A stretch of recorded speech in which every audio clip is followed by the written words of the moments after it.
Hey, Mouse. So welcome back to Fatal Film Friday. For the first case for this week, we are going back to China. This case is not as well known. I literally got so that's what I'm saying. I pretty much literally got most of my sources from a TikTok that I watched from this case, and of course I had to go verify, make sure it's true. Turns out it did actually happen. There's apparently footage of our killer right before she was executed, because spoiler alert, she was sentenced to death, and China does not play when it comes to death penalty. They pretty much execute you pretty quickly. Whereas over here in America, you're over here on death row for years and years. So I guess they really wanted to make sure getting the message out. So of course I'm gonna get what is publicly known down below. First two sources are of course the TikTok that I found this case off of, and the last source is extra information that I found that she did not mention. With that being said, I'm gonna be rambling and let's go get started. So let's start off with Gao, the woman that obviously this case is based off of. It is believed that she was born in 1983. I didn't get a date of birth on her, but you do her age, you do some math, you get 1983. So we're gonna assume 1983. She will be working part-time in the hospital as a nurse. She was working under a Dr. Fang. There's no pictures of him available, but apparently he was born February 23rd, 1965. So then Dr. Fang, basically a little bit of his educational history. He basically went to Henian College at 18. Then in September 1995, he then goes to hepatobiliary surgery and then gets a master's degree there. He then spends 3 years at Tongji University where he got his doctorates, because you gotta have a doctorate in order to be a doctor.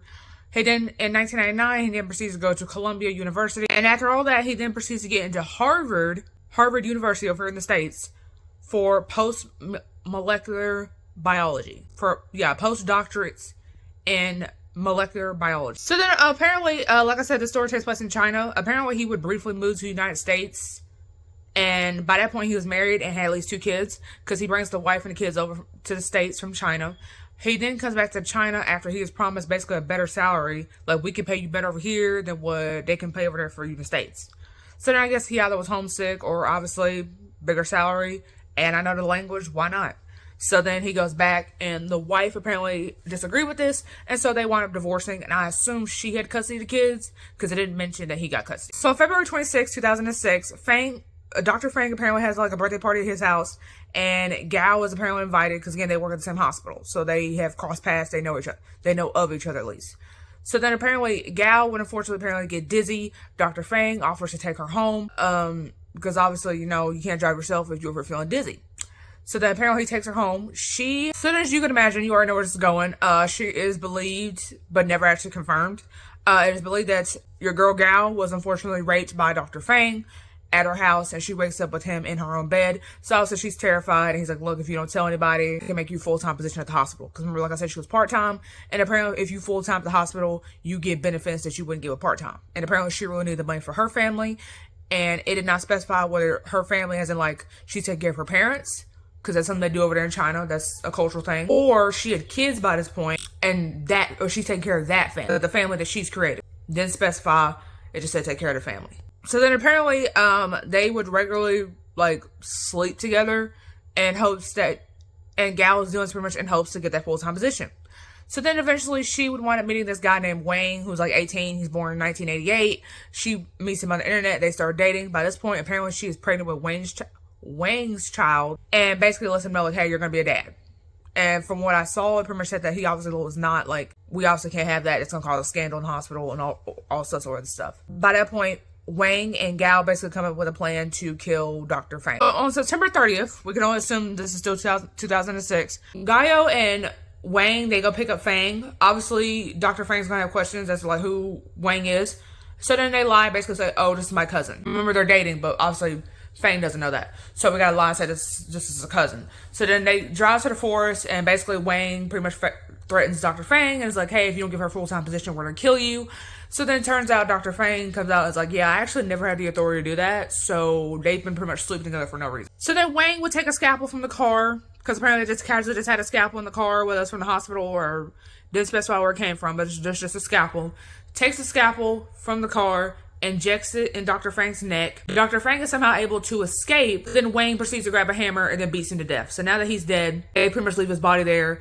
They then drive away. They then proceed to burn the car, the hammer, and the clothes they wore during the murder, because we don't need nothing tying it back to us. So then eventually, I don't know how, it didn't specify how exactly the murder, the police actually came back to them. I guess they checked his phone records and saw that Gao was the last one who called him, so like, let's go check her out. But basically, they both eventually confessed.